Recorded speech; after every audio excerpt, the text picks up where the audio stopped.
Una gloria peculiar. Como las Escrituras revelan su completa veracidad. Por John Piper. Parte 4. ¿Cómo podemos saber que las Escrituras cristianas son verdaderas? Dieron su gloria. Capítulo 8. Una preocupación compartida con Jonathan Edwards. Todas las cosas me fueron entregadas por mi Padre, y nadie conoce quién es el Hijo sino el Padre, ni quién es el Padre, sino el Hijo, y aquel a quien el Hijo lo quiera revelar. Lucas 10:22. ¿Es verdad la Biblia? ¿Es completamente cierta? Todo lo que se encuentra en ella. ¿Es tan confiable en todo lo que enseña que puede funcionar como prueba para todas las demás pretensiones de la verdad? Ya que he argumentado que la propia opinión de la Biblia es que es la palabra de Dios y no solo la palabra del hombre, ahora surge la pregunta, ¿es cierta esta afirmación? ¿Es la Biblia la verdadera palabra de Dios? Cuando se entiende correctamente, enseña algo que no es verdad. Y, por supuesto, cuando hacemos esta pregunta, estamos teniendo en cuenta que muchas de las enseñanzas en el Antiguo Testamento, como las leyes relativas a la alimentación, la circuncisión, los sacrificios y rituales de purificación que resaltan a Israel de entre las otras naciones, se han cumplido y han llegado a su fin por Cristo, y no se aplican a nosotros hoy día de la misma forma en que se aplicaban a Israel en tiempos del Antiguo Testamento. Verbalmente inspirada, infalible y sin error. Teniendo todo esto en mente, nos preguntamos, ¿es la Biblia una expresión infalible de la verdad de Dios? ¿Es inerrante? Lo que nos lleva a la pregunta relacionada, ¿tiene la Biblia autoridad final en nuestra vida? ¿Hay que tratar de llevar todos nuestros pensamientos, sentimientos y acciones en consonancia con lo que la Biblia enseña?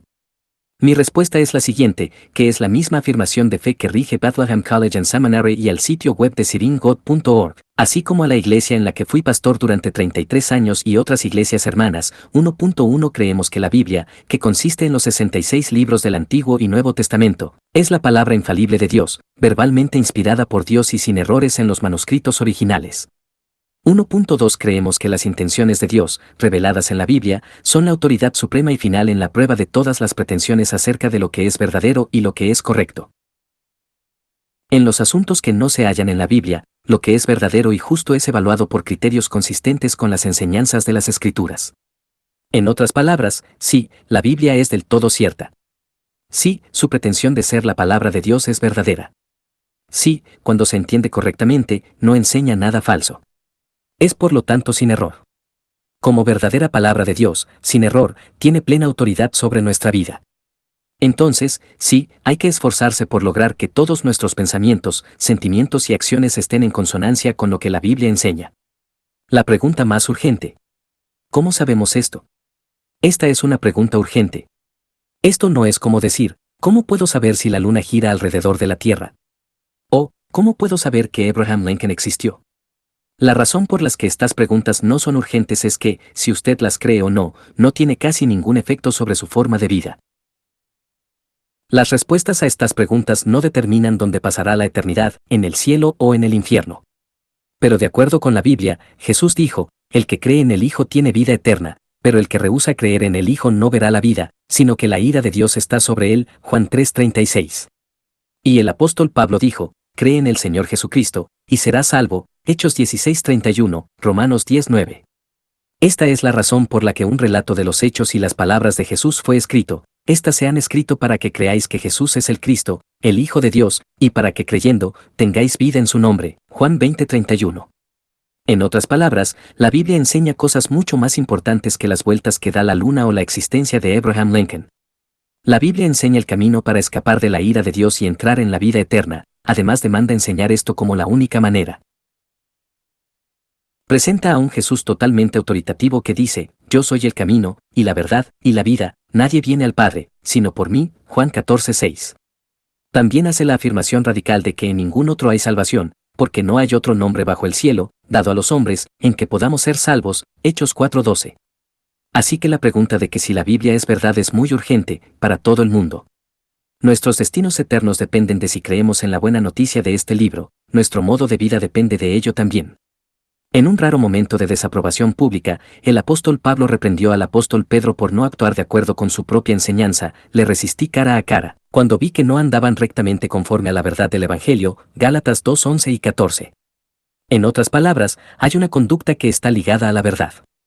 Esto es lo que la Biblia enseña, véase 1 de Tesalonicenses 4:1. La enseñanza de este libro muestra el camino a la vida eterna y le da forma a la manera en que vivimos en esta vida. Por lo tanto, saber si la Biblia enseña la verdad es de vital importancia. El lugar de la razón histórica. Hubo una época en mi vida cuando ocupé gran parte de mi energía mental en demostrar, por medio del razonamiento histórico, que Cristo se levantó de entre los muertos, que sus afirmaciones son ciertas y que la Biblia es la verdad. Estaba y estoy profundamente agradecido por los estudiosos que me ayudaron a ver la credibilidad histórica del Nuevo Testamento en aquellos días. Estos estudiosos están siendo fieles a las palabras de Lucas que nos dicen que Jesús dio evidencias visibles, históricas de su resurrección corporal, se presentó vivo con muchas pruebas indubitables, apareciéndoseles durante 40 días y hablándoles acerca del reino de Dios, Hechos 1:3.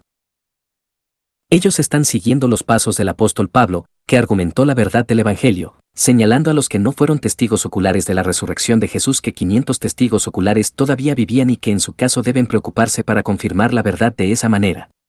Él dijo que Jesús fue sepultado y que resucitó al tercer día, conforme a las Escrituras, y que apareció a Cefas y después a los 12. Después apareció a más de 500 hermanos a la vez, de los cuales muchos viven aún y otros ya duermen. Después apareció a Jacobo, después a todos los apóstoles, y al último de todos, como a un abortivo, me apareció a mí. 1 Corintios 15, 4-8. Lo que cambió mi enfoque, no mi aprobación o mi interés, de la razón histórica como soporte de la fe fue la constatación de que a la mayoría de personas en el mundo, especialmente entre los menos educados, el mundo en desarrollo, no tienen ni la formación ni el tiempo para seguir tales detallados argumentos en apoyo de su fe. Y sin embargo, la Biblia asume que los que escuchan el Evangelio pueden conocer su verdad, y pueden jugarse la vida, de hecho tienen que jugarse la vida en esto. El que ama su vida, la perderá, y el que aborrece su vida en este mundo, para vida eterna la guardará. Juan 12:25. La Biblia asume que a través de la palabra escrita de los apóstoles una persona puede llegar a saber que tiene vida eterna. Estas cosas os he escrito a vosotros que creéis en el nombre del Hijo de Dios, para que sepáis que tenéis vida eterna. 1 Juan 5:13.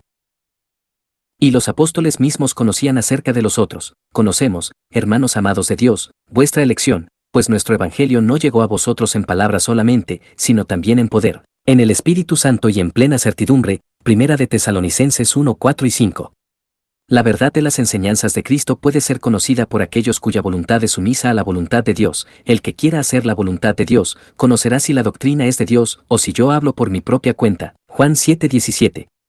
Esto significa que la Biblia asume que existe una base de conocimientos firme y justificada de que lo que se enseña es cierto.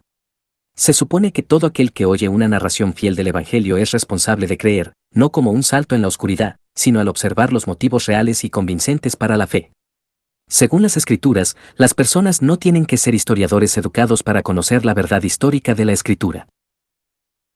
Esto es absolutamente crucial, ya que la gran mayoría de las personas en el mundo que van a escuchar el Evangelio no están en condiciones de comprender la complejidad legítima de la razón histórica que apoya la resurrección de Jesús y la fiabilidad de la Biblia. El razonamiento histórico es insuficiente.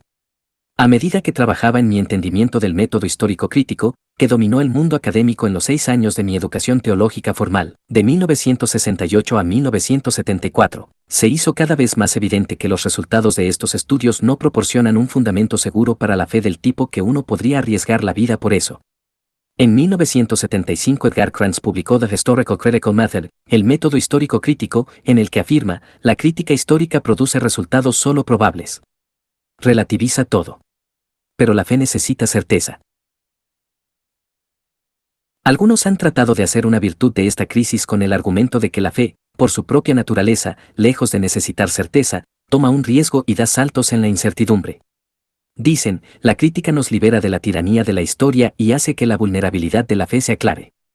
Podrían citar 2 Corintios 5:7, porque por fe andamos, no por vista, pero este pasaje se refiere a la esperanza futura que no podemos ver, no al fundamento pasado de la esperanza que podríamos ser capaces de ver, confiando siempre y comprendiendo que durante nuestra estancia en el cuerpo peregrinamos ausentes del Señor. 2 Corintios 5:6, Reina Valera 2015.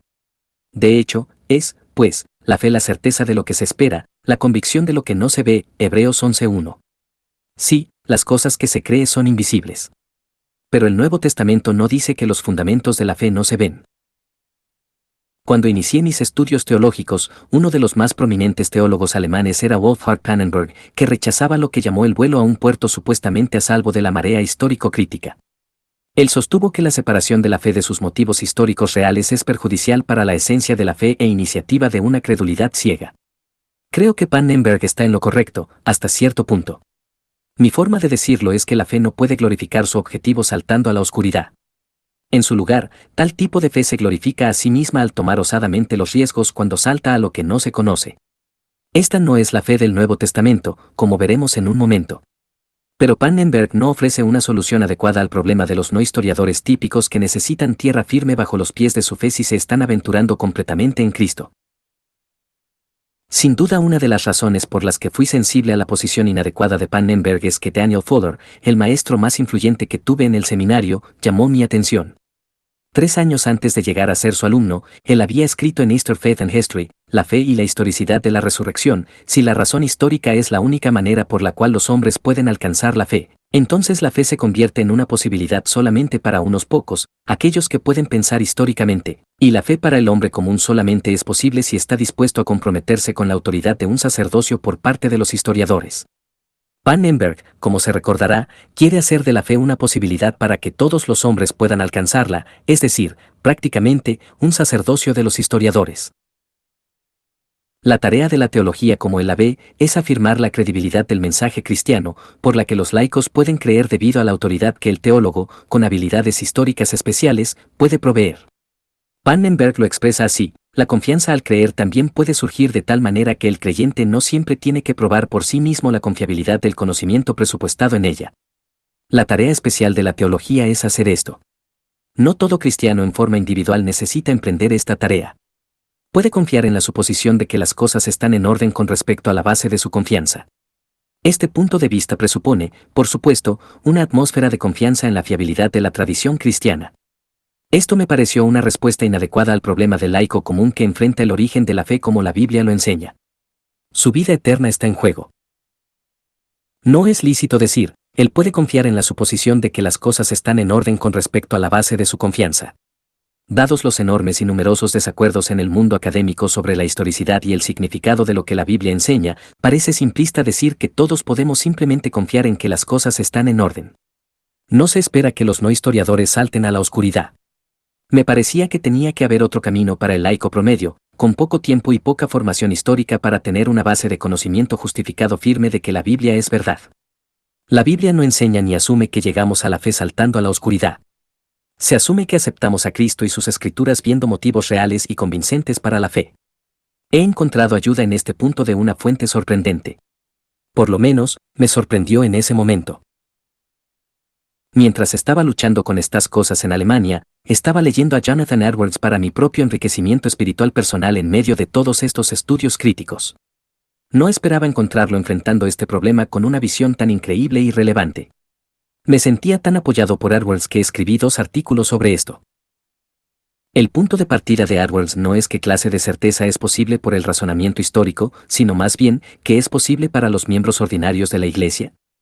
En su Treatise Concerning Religious Affections, tratado relativo a los afectos religiosos, Edwards dice que la gente común no puede llegar a la fe bien fundamentada de la misma forma en que un historiador entrenado lo hace. Es imposible que los hombres, que no tienen algo de una visión general del mundo histórico o de la sucesión de la historia de generación en generación, puedan venir a fuerza de argumentos a favor de la verdad del cristianismo, extraídos de la historia hasta ese grado, con eficacia tal para inducirlos a aventurarse por completo en ella.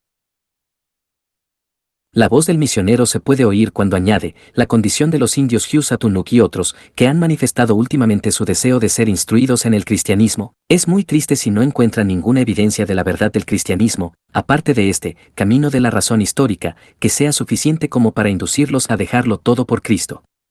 Usted podría pensar que Edwards nos lleva a decir que la fe en el mensaje de la Biblia es un salto en la oscuridad en lugar de una visión válida con bases reales y objetivas que proporcionan un cimiento para un conocimiento justificado. Pero no, eso no es donde nos está llevando. Para estar seguro, él insiste que la argumentación histórica no puede proporcionar el profundo y seguro cimiento de la fe para el no historiador o para el historiador, como veremos más adelante. Sin embargo, él sigue manteniendo que la gente común puede tener una certeza de las cosas divinas, con fundamento en evidencias reales y buenas razones. La confianza injustificada no da honor a la persona en quien se confía. Edwards está profundamente persuadido, como creo que todos deberíamos estarlo, de que el fruto de la fe cristiana no es mejor que la virtud natural, al menos que esta fe se base en una persuasión o convicción razonable. Antes de pasar a explicar, piénselo de esta manera: supongamos que se encuentra en la calle con una persona que no reconoce y él le da una bolsa con $50,000 en efectivo. Le pide que deposite ese dinero en el banco por él. Le dice que su número de cuenta está en la bolsa. Usted se sorprende pues no lo conoce y pregunta: ¿por qué confiar en mí para esto? Supongamos que él le responde: no hay razón, solamente estoy corriendo el riesgo. ¿Cuál es el efecto de esta fe en usted? ¿Le honra a usted? No, no lo hace. Esto demuestra que el hombre está loco. Ahora supongamos que le dice: yo sé que usted no me conoce, pero trabajamos en el mismo edificio y lo he observado durante el último año. He visto su integridad en una docena de formas. He hablado con gente que lo conoce. La causa por la que estoy confiando en usted para esto es que tengo buenas razones para creer que usted es honesto y confiable. Ahora, ¿cuál es el efecto de esta fe? Realmente le da honor. ¿Por qué? Debido a que se basa en la evidencia real de que usted es honorable. El fruto de esa fe no es una locura. El fruto de esa fe es sabiduría, y la fe y la sabiduría dan honor a la persona en quien se confía. Así es con Dios. Si Dios dice: ¿por qué confiarías en mi palabra? Y nosotros decimos: no hay ninguna razón, solo estoy corriendo el riesgo, Dios no es honrado y nosotros somos unos tontos. Así que Edwards está en lo correcto al decir que el fruto de la fe cristiana no es mejor que la virtud simplemente natural, a no ser que esta fe se base en una persuasión o convicción razonable. Pero, ¿qué es esto? ¿Cómo puede nuestra fe en la Biblia encontrar este fundamento firme? Dejemos que Edwards nos lo explique. Por convicción razonable, me refiero a una convicción fundamentada en evidencia real, o sobre aquello que es una buena razón, o simplemente un fundamento de convicción. Los hombres pueden tener una fuerte convicción de que la religión cristiana es verdadera cuando su persuasión no se basa en absoluto en la evidencia, sino en la educación y en la opinión de los demás, como muchos musulmanes están firmemente convencidos de la verdad de la religión musulmana, debido a que sus padres, vecinos y la nación entera lo creen. Esta fe en la verdad de la religión cristiana, que se construye sobre la misma base que la creencia musulmana cree en Mahoma, es el mismo tipo de creencia. Y aunque el asunto que creamos es mejor, sin embargo, no hace que la creencia en sí sea de una mejor clase, aunque el asunto que se cree sea verdad. Sin embargo, la creencia no se debe a que es verdad, sino a la educación. Así que la convicción no es mejor que la de los musulmanes, por lo que los afectos que fluyen del mismo no son mejores en sí mismos que los afectos religiosos de los musulmanes. Entonces, Edwards cree que es esencial para una genuina fe salvadora que ésta se base en evidencias reales, o en buenas razones, o simplemente en un fundamento de convicciones. Las Escrituras nos animan a tener buenos fundamentos de la fe. Sin duda, este es el lugar donde las Escrituras nos lleva. Por ejemplo, el apóstol Juan dice: amados, no creáis a todo espíritu, sino probad los espíritus si son de Dios, 1 de Juan 4:1. En otras palabras, no sean ingenuos. Busquen evidencias reales, una buena razón y un fundamento justo. Del mismo modo, habría sido esclarecedor escuchar algunas de las predicaciones misioneras de Pablo, ya que, según Lucas, tenía una costumbre muy interesante. Como era su costumbre, Pablo fue al servicio de la sinagoga y, durante 3 días de descanso seguidos, usó las Escrituras para razonar con la gente.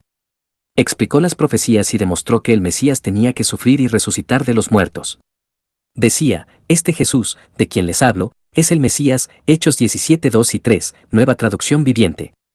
Así que Pablo creía que el razonar, explicar y demostrar eran formas legítimas y adecuadas para llevar a una persona a una fe bien fundamentada. Lucas elogia explícitamente a los judíos en Berea porque, cuando Pablo les enseñó cosas nuevas, ellos las sometieron a prueba. Estos eran más nobles que los que estaban en Tesalónica, pues recibieron la palabra con toda solicitud, escudriñando cada día las Escrituras para ver si estas cosas eran así. Hechos 17:11. Ellos creían que tenían buenas razones para confiar en las Escrituras, por lo que las demás pretensiones de la verdad tenían que estar en línea con la verdad mostrada en las Escrituras. Uno podría preguntarse: ¿está usted diciendo, entonces, que conocer y creer son la misma cosa? No. Creer, en el sentido de salvación, siempre incluye aceptar sinceramente lo que se cree. El conocer no siempre incluye esto. Sin embargo, es importante ver que creer y saber no son alternativas en el Nuevo Testamento. La fe se basa en el conocimiento, y esto conduce a profundizar el conocimiento. Jesús ora en relación con sus discípulos: ahora han conocido que todas las cosas que me has dado, proceden de ti, porque las palabras que me diste, les he dado, y ellos las recibieron, y han conocido verdaderamente que salí de ti, y han creído que tú me enviaste. Juan 17, 7 y 8. Apuntando en la misma dirección, Pablo escribe a los Corintios: nosotros también creemos, por lo cual también hablamos, sabiendo que el que resucitó al Señor Jesús, a nosotros también nos resucitará con Jesús. Segunda de Corintios 4, 13 y 14, también ver 5, 1. Y en la primera epístola de Juan, él da testimonio de lo que hemos visto con nuestros ojos, lo que hemos contemplado, y palparon nuestras manos tocante al verbo de vida. Primera de Juan 1, 1. Así podemos ver que su fe se fundamenta en pruebas reales, y puede decir: hemos conocido y creído el amor que Dios tiene para con nosotros. Primera de Juan 4, 16. Por lo tanto, cuando Jonathan Edwards dice que la fe salvadora debe basarse en pruebas reales, o en buenas razones, o simplemente en un fundamento de convicciones, lo que está señalando es lo que las Escrituras mismas están diciendo. El objeto de la fe es más que hechos. Antes de preguntarnos lo que es una evidencia real, tenemos que aclarar con mayor precisión lo que piensa Edwards que es el objeto de la fe. La razón de esto es que la naturaleza del objeto de la fe dicta la naturaleza de la evidencia real para su existencia. Por ejemplo, si el objeto de la fe fuera miel, una evidencia real de que lo es, de hecho, sería el gusto. Pero si el objeto de la fe fuera amoníaco, una evidencia real sería el olor. La naturaleza de lo que estamos tratando de saber determinará la manera en que podemos saberlo. La miel dice: me conocen por el gusto. El amoníaco dice: me conocen por el olfato. Según Edwards, el objeto de la verdadera convicción de la salvación son las grandes cosas del Evangelio. Por el Evangelio, quiere decir las doctrinas allí enseñadas, la palabra allí hablada, y los consejos, hechos y obras divinos allí revelados. Él se refiere al Evangelio como la gloriosa doctrina que contiene la palabra de Dios, con respecto a Dios, Jesucristo, el camino de salvación por Él, el mundo de gloria al que ha entrado y que ha comprado para todos aquellos que creen. Pero aquí hay un hecho crucial para Edwards: el objeto de nuestra fe no es meramente la facticidad del Evangelio, sino también la belleza santa y hermosa que se encuentran en las cosas divinas. Es la gloria de perfecciones morales de Dios. Es la belleza, o la gloria, de estas perfecciones que son el objeto propio de nuestra convicción. Es la excelencia suprema y santa, y la belleza de estas cosas. Belleza, excelencia, perfección, hermosura, divinidad, santidad, estas son las cualidades del Evangelio de las cuales la fe salvadora debe estar segura. No solo hechos históricos o proposiciones doctrinales. A pesar de que algunos de estos vocablos pueden ser nuevos para la gente moderna, lo que Edwards está diciendo no es nuevo para los cristianos más reflexivos. La mayoría de nosotros, en algún momento, se dio cuenta de que hay una clase de fe que los demonios tienen y que no es de ningún beneficio para la salvación. Edwards asegura que nuestra fe es la clase de fe salvadora. Por ejemplo, Santiago, el hermano de Jesús, escribió: tú crees que Dios es uno, bien haces. También los demonios creen, y tiemblan. Santiago 2:19. Lo que Edwards está afirmando es que creer en la existencia de la realidad divina, incluso la realidad divina del Evangelio o la Biblia, no significa que usted cree de una manera que le hará algún bien. Los demonios saben que hay un Evangelio, y saben que la Biblia es la palabra de Dios. Pero lo que no ven, como dice Edwards, es la belleza, excelencia, perfección, hermosura y santidad de la verdad. Viendo no ven, Mateo 13:13, esos somos muchos de nosotros hasta que Dios nos da ojos para ver, Efesios 1:17 y 18. Lo conocido determina la manera de conocer. Por lo tanto, la naturaleza de lo que necesitamos saber determina cómo podemos conocerlo.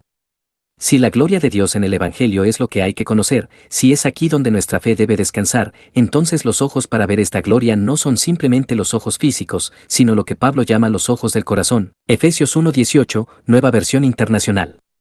Esta es la razón por la que Edwards dice: el Evangelio del Dios bendito no sale al exterior a mendigar por su evidencia como algunos piensan, ya que tiene su evidencia más alta y adecuada en sí mismo. Específicamente, la mente asciende a la verdad del Evangelio mediante un solo paso, que es su gloria divina. A menos que los hombres puedan llegar a una persuasión y convicción sólida de la verdad del Evangelio, por las evidencias internas del mismo, en la forma en que se ha hablado, a saber, por una visión de su gloria, es imposible que los que son iletrados y poco capacitados en historia puedan tener una convicción profunda y eficaz del Evangelio en lo absoluto. Por lo tanto, la fe bien fundamentada no solo es razonable, basada en evidencias reales y buenas razones, sino también espiritual, es decir, que es posible gracias al Espíritu Santo y a través de la percepción espiritual de la gloria divina en la verdad del Evangelio. No toda convicción razonable es convicción de salvación. Algunos hombres naturales, sin vida espiritual, se rinden a un tipo de asentimiento de sus juicios a la verdad de la religión cristiana a partir de pruebas o argumentos racionales ofrecidos para evidenciarla. Pero este tipo de persuasión de ninguna manera es salvador. Edwards cita como ejemplos a Judas, a muchos judíos quienes oyeron a Jesús, Juan 2:23 al 25, y a Simón el mago, Hechos 8:13 y 23. Lo que se necesita es el tipo de visión espiritual que fue dada a Simón Pedro. Respondiendo Simón Pedro, dijo, tú eres el Cristo, el Hijo del Dios viviente. Entonces le respondió Jesús, bienaventurado eres, Simón, hijo de Jonás, porque no te lo reveló carne ni sangre, sino mi Padre que está en los cielos. Mateo 16:16 y 17.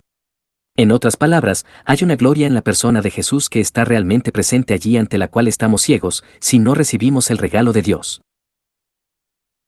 Jesús lo describió así: en aquella misma hora Jesús se regocijó en el Espíritu, y dijo, yo te alabo, oh Padre, Señor del cielo y de la tierra, porque escondiste estas cosas de los sabios y entendidos, y las has revelado a los niños. Sí, Padre, porque así te agradó. Todas las cosas me fueron entregadas por mi Padre, y nadie conoce quién es el Hijo sino el Padre, ni quién es el Padre, sino el Hijo, y aquel a quien el Hijo lo quiera revelar. Lucas 10:21 y 22. La percepción o comprensión espiritual consiste en percibir y gustar la excelencia divina, suprema, santa y de la belleza de estas cosas. En otras palabras, hay una diferencia entre el simple conocimiento intelectual y el conocimiento que tiene sus raíces en la visión espiritual dada por Dios de la gloria divina que está realmente allí. En el conocimiento espiritual, no solamente ejercitamos nuestra capacidad racional, sino también gustamos o probamos con nuestra capacidad espiritual. Gustad, y ved que es bueno Jehová, dichoso el hombre que confía en él. Salmos 34:8. Desead, como niños recién nacidos, la leche espiritual, si es que habéis gustado la benignidad del Señor. Primera de Pedro 2:2 y 3. El que ha percibido el sabor dulce de la miel sabe mucho más sobre esto que el que solo la ha contemplado y sentido. Por lo tanto, comprensión espiritual consiste principalmente en sentir o gustar la belleza moral de las cosas divinas. El texto bíblico que encendió las luces. Tengo que admitir que cuando leí por primera vez estas cosas escritas por Jonathan Edwards, el lenguaje era nuevo para mí. Esta forma de pensar era nueva también. Esta manera de describir de cómo llegar a creer y conocer la verdad también era nueva. Pero, paradójicamente, no la sentía extraña. Es decir, me pareció que estaba describiendo la realidad, mi realidad. Estaba poniendo palabras y descripciones sobre el misterio de mi fe. Es posible experimentar verdaderas maravillas divinas en la conversión, pero nunca se enseña una verdadera descripción de cuál deba ser su experiencia. Entonces, alguien comienza a describir su experiencia en palabras que nunca ha oído hablar y de forma que nunca ha entendido, y de repente todas las palabras extrañas suenan exactamente en forma correcta. Pueden ser palabras nuevas, pero están describiendo una experiencia profunda, real y personal. Esa es la forma en que lo fue para mí. El pasaje de las Escrituras que hizo que las luces se encendieran para mí fue 2 Corintios 4:4 al 6. Cuando Edwards usó este pasaje para apoyar lo que estaba diciendo, era como si Dios mismo estuviera poniendo el sello de aprobación sobre el tema. Porque al final, no es Edwards o Piper o cualquier otro hombre el que persuade a la verdadera fe, sino Dios mismo. Ni mi palabra ni mi predicación fue con palabras persuasivas de humana sabiduría, sino con demostración del Espíritu y de poder, para que vuestra fe no esté fundada en la sabiduría de los hombres, sino en el poder de Dios. 1 Corintios 2:4 y 5. Este es el pasaje clave. Pero si nuestro evangelio está aún encubierto, entre los que se pierden está encubierto, en los cuales el Dios de este siglo cegó el entendimiento de los incrédulos, para que no les resplandezca la luz del evangelio de la gloria de Cristo, el cual es la imagen de Dios. Porque no nos predicamos a nosotros mismos, sino a Jesucristo como Señor, y a nosotros como vuestros siervos por amor de Jesús. Porque Dios, que mandó que de las tinieblas resplandeciese la luz, es el que resplandeció en nuestros corazones, para iluminación del conocimiento de la gloria de Dios en la faz de Jesucristo. 2 Corintios 4:3 al 6, note la semejanza de las palabras del versículo 4 que son el sentido literal del versículo 6. Hay algunos paralelismos muy cercanos. En el versículo 4 Satanás ciega, en el versículo 6, Dios ilumina. Lo que Satanás esconde de los hombres en el versículo 4 es lo que Dios nos permite ver en el versículo 6. Observe los otros paralelos cuando se ponen los versículos uno al lado del otro. En el libro se presenta la siguiente que compara el versículo 4 y el versículo 6. Versículo 4, la luz. Versículo 6, la luz. Versículo 4, del Evangelio. Versículo 6, del conocimiento. Versículo 4, de la gloria. Versículo 6, de la gloria. Versículo 4, de Cristo. Versículo 6, de Dios. Versículo 4, es la imagen de Dios. Versículo 6, en la faz de Jesucristo. Los paralelos ayudan a explicar los términos. Evangelio y conocimiento son paralelos porque el Evangelio es la verdadera historia de los acontecimientos acerca de Cristo y lo que logró que se pueda conocer. En el Evangelio hay hechos para conocer. Además os declaro, hermanos, el Evangelio, que Cristo murió por nuestros pecados, conforme a las Escrituras, y que fue sepultado, y que resucitó al tercer día, conforme a las Escrituras. 1 de Corintios 15, 1 al 4. No hay Evangelio sin hechos históricos que se pueden conocer. Pero el enfoque de este texto es que el Evangelio es la buena noticia de la gloria de Cristo. El diablo nos ha impedido ver la luz del Evangelio de la gloria de Cristo. Por eso, cuando los hechos históricos son conocidos correctamente llegan a ser conocidos como gloriosos, hermosos. A primera vista, se podría pensar que la gloria de Cristo, versículo 4, y la gloria de Dios, versículo 6, son diferentes glorias. Pero si miramos con atención, nos daremos cuenta de que tan pronto como Pablo menciona la gloria de Cristo, versículo 4, describe a Cristo como que es la imagen de Dios. Y tan pronto como menciona la gloria de Dios, versículo 6, describe a esta gloria como en la faz de Jesucristo. En otras palabras, Pablo se asegura de que veamos la gloria de Cristo y la gloria de Dios como una sola gloria. Cristo es la imagen de Dios, y la gloria de Dios resplandece en el rostro de Cristo. Por lo que la marca del incrédulo, al que se hace referencia en el versículo 4, el Dios de este siglo cegó el entendimiento de los incrédulos, es la ceguera a esta gloria divina en el Evangelio.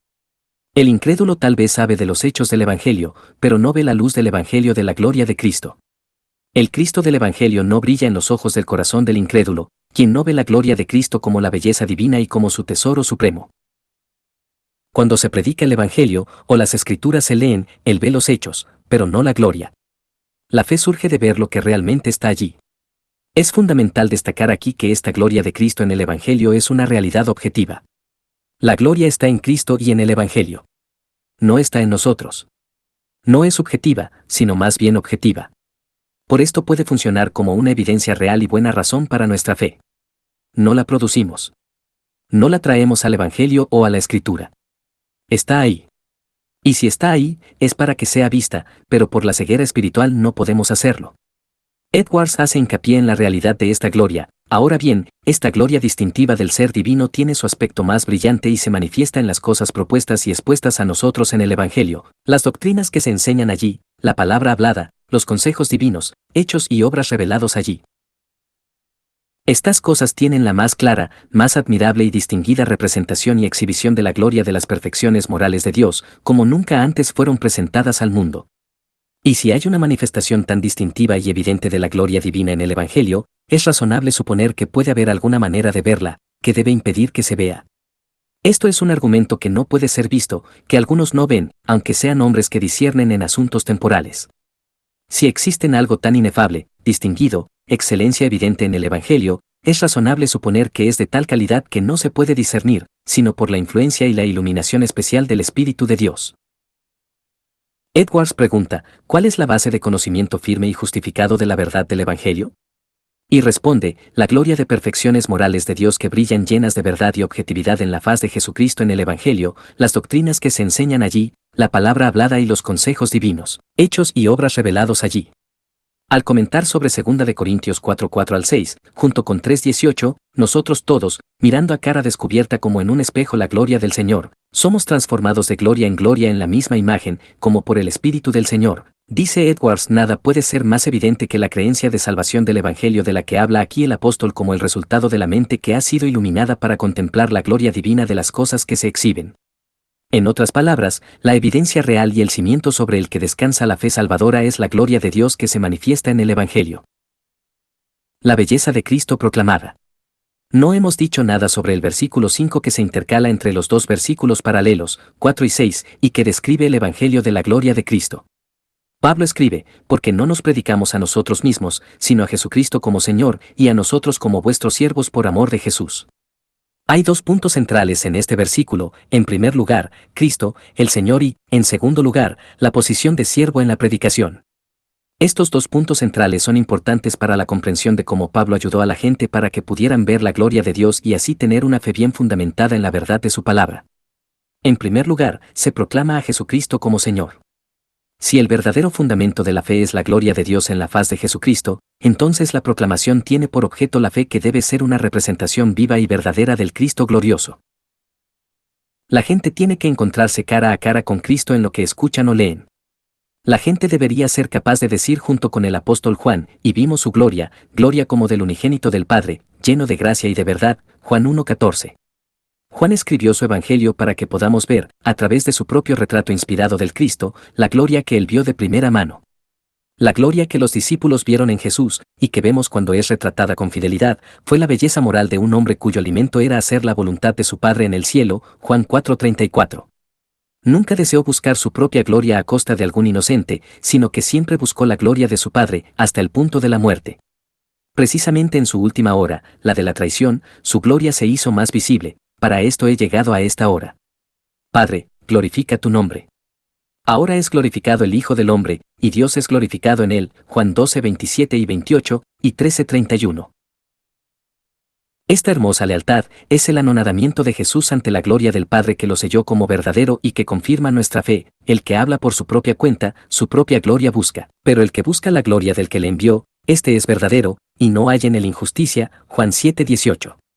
Este es el hermoso Cristo que Pablo proclamó como Señor. Aunque Pablo no se centró en la vida terrenal de Jesús, de la manera en que Juan y los otros evangelistas lo hicieron, se presenta el mismo carácter de Cristo. Él dejó a un lado sus derechos como Dios para asumir la condición de esclavo y humildemente morir en obediencia a su Padre, Filipenses 2:6-8. A pesar de ser rico, se hizo pobre por nosotros, 2 Corintios 8:9.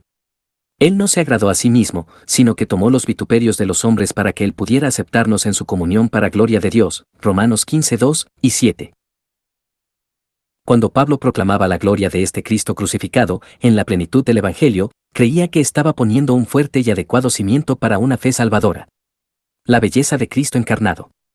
El segundo punto central de 2 Corintios 4:5 es el siguiente: la persona que proclama al Señor de la gloria es un esclavo para el bien de aquellos a los que busca persuadir acerca de Jesús, porque no nos predicamos a nosotros mismos, sino a Jesucristo como Señor, y a nosotros como vuestros siervos por amor de Jesús.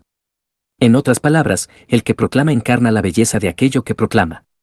Libremente cede la libertad que Dios le había dado, toma el papel de esclavo y se pone a disposición de los demás para el beneficio de ellos, Filipenses 2:5. Hay una causa clara y un objetivo preciso para este comportamiento. La causa de este comportamiento de autoentrega la encontramos 5 versículos antes, en 2 Corintios 3:18. Por tanto, nosotros todos, mirando a cara descubierta como en un espejo la gloria del Señor, somos transformados de gloria en la misma imagen, como por el Espíritu del Señor. El que proclama la gloria de Cristo como Señor debe haber visto esa gloria. Y de acuerdo con Pablo, usted no puede ver la gloria de Cristo y permanecer sin cambios.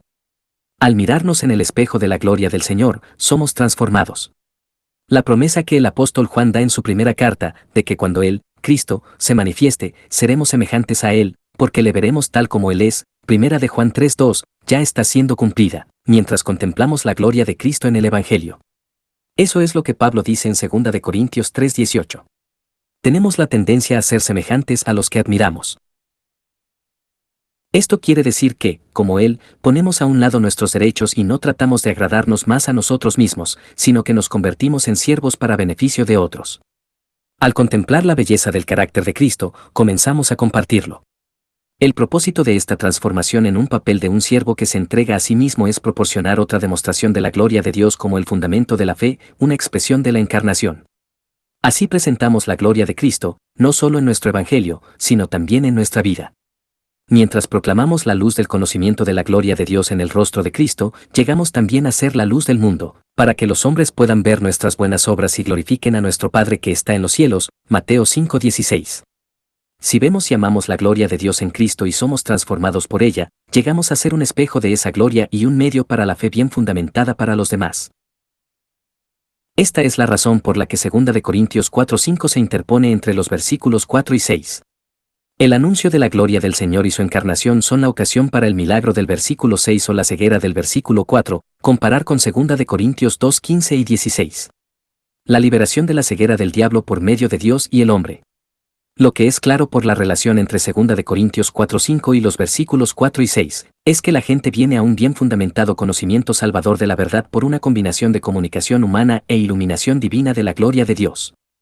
El versículo 5 es la comunicación humana, porque no nos predicamos a nosotros mismos, sino a Jesucristo como Señor, y a nosotros como vuestros siervos por amor de Jesús. Y el versículo 6 es la iluminación divina sobrenatural. Dios, que mandó que de las tinieblas resplandeciese la luz, es el que resplandeció en nuestros corazones, para iluminación del conocimiento de la gloria de Dios en la faz de Jesucristo. La gloria de Cristo es proclamada y encarnada en lenguaje humano y vida, y la gloria de Cristo es iluminada por Dios, según Él permita que el corazón vea. Hay una confirmación notable de este patrón en 2 de Timoteo 2:24 al 26. Aquí está tanto la proclamación humana y la encarnación, por un lado, y la iluminación divina, por otro lado, porque el siervo del Señor no debe ser contencioso, sino amable para con todos, apto para enseñar, sufrido, que con mansedumbre corrija a los que se oponen, por si quizá Dios les conceda que se arrepientan para conocer la verdad, y escapen del lazo del diablo, en que están cautivos a voluntad de él. Observe que el siervo del Señor, como en 2 de Corintios 4:5, se supone que debe ofrecer tanto un contenido claro como un humilde ejemplo. Contenido, apto para enseñar, corregir a sus oponentes. Ejemplo, no contencioso, sino amable para con todos, sufrido, con mansedumbre. Habrá que abrir el corazón de los opositores y revelarles la belleza de Cristo que el siervo del Señor está proclamando y encarnando. No se da automáticamente. Pablo diría que este testimonio humano es esencial pero insuficiente en sí mismo. El Señor Jesús resucitado comisionó a Pablo con estas palabras: te envío, para que abra sus ojos, para que se conviertan de las tinieblas a la luz y de la potestad de Satanás a Dios. Hechos 26:17 y 18. Pablo sabía, como 2 de Corintios 4:6, 2 de Timoteo 2:25, Efesios 1:17 lo muestran, que Dios es el poder decisivo en dar esta visión espiritual. Pero aquí era Jesús diciéndole que fuera a hacer lo que solo Dios podía hacer. Esto es porque Dios ha escogido hacer que el testimonio humano sea esencial para acercar a las personas a la fe bien fundamentada. ¿Cuál es la respuesta de Pablo en 2 de Timoteo 2:25 y 26 a la pregunta, la obra del siervo del Señor en la enseñanza y el amor abre los corazones de aquellos a los que está enseñando y amando? Pablo dice, por si quizá Dios les conceda que se arrepientan para conocer la verdad y escapen del lazo del diablo, en que están cautivos a voluntad de él. No tenemos, en definitiva, el control o la última palabra en cuán efectiva puede ser nuestra enseñanza y amor.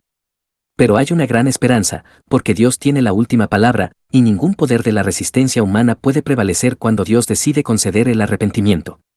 Al igual que en 2 de Corintios 4:4, aquí en 2 de Timoteo 2:26 nos encontramos nuevamente con Satanás, el Dios de este mundo. En 2 de Corintios 4:4 está cegando a la gente a la verdad. En 2 de Timoteo 2:26 los tiene en su trampa, capturados para hacer su voluntad. Y aquí, en 2 de Timoteo 2:25, nos encontramos también con el Dios soberano de 2 de Corintios 4:6. Allí hace lo que hizo en el primer día de la creación. Él dice, brille la luz, de modo que la persona atrapada en la oscuridad de pronto ve la gloria de Dios. Aquí está el Dios soberano concediendo arrepentimiento.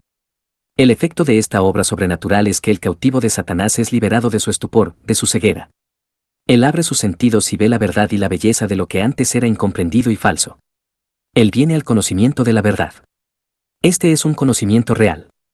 Se basa en evidencia real y un buen fundamento. El cautivo liberado se da cuenta de que su ignorancia de la verdad de este conocimiento no se debía a que no había motivos para la verdad, sino porque era ciego. Se encontraba en un estado de estupor demoníaco. Ahora, por la gracia soberana de Dios, ha entrado en razón y ve la verdad. Él tiene conocimiento de la verdad. Desde el Evangelio a las Escrituras. Hasta este punto en este capítulo, nos hemos centrado principalmente en la manera en que una persona llega a una convicción bien fundamentada de la verdad del Evangelio. No hemos bosquejado la conexión explícitamente de este argumento para la misma convicción bien fundamentada de la verdad de las Escrituras. Sin embargo, las implicaciones para Edwards son fáciles de ver. He estado pensando en el Evangelio en términos más amplios. Recordemos que Evangelio significa las doctrinas que se enseñan, las palabras habladas, los divinos consejos, los hechos y las obras reveladas. O nuevamente, la gloriosa doctrina que contiene la palabra de Dios, con respecto a Dios mismo, Jesucristo, el camino de salvación por medio de Él, y el mundo de la gloria que Él ha introducido y que ha comprado para todos aquellos que creen. Estos, por supuesto, son enormes rangos de verdad, los consejos divinos, hechos y obras reveladas en el Evangelio, el camino de la salvación por Cristo y el mundo de la gloria. En otras palabras, la palabra Evangelio ha sido la abreviatura de todo el consejo de Dios, Hechos 20:27, que proporciona los fundamentos, explicaciones e implicaciones de la obra salvadora de Cristo. Esto no es algo distinto de las Escrituras. Más bien, es lo que las Escrituras son. Las Escrituras son los escritos que Dios vio necesarios para proporcionar los fundamentos, explicaciones e implicaciones de su obra salvadora en el mundo. Por lo tanto, el camino que hemos estado describiendo hacia una convicción bien fundamentada de la verdad del Evangelio es el mismo camino que conduce a una convicción bien fundamentada de la verdad de las Escrituras.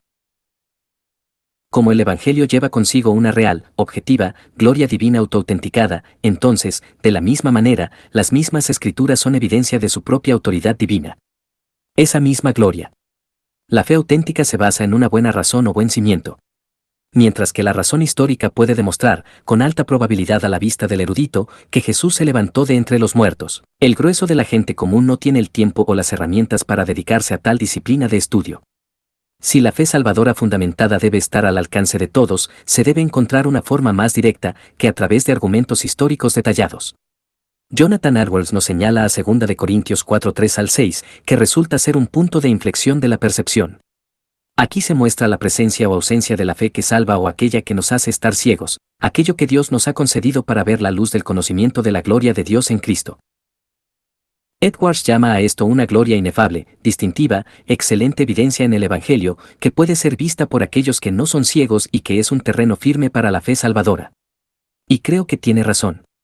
Esta gloria divina, como veremos, impregna a la Biblia.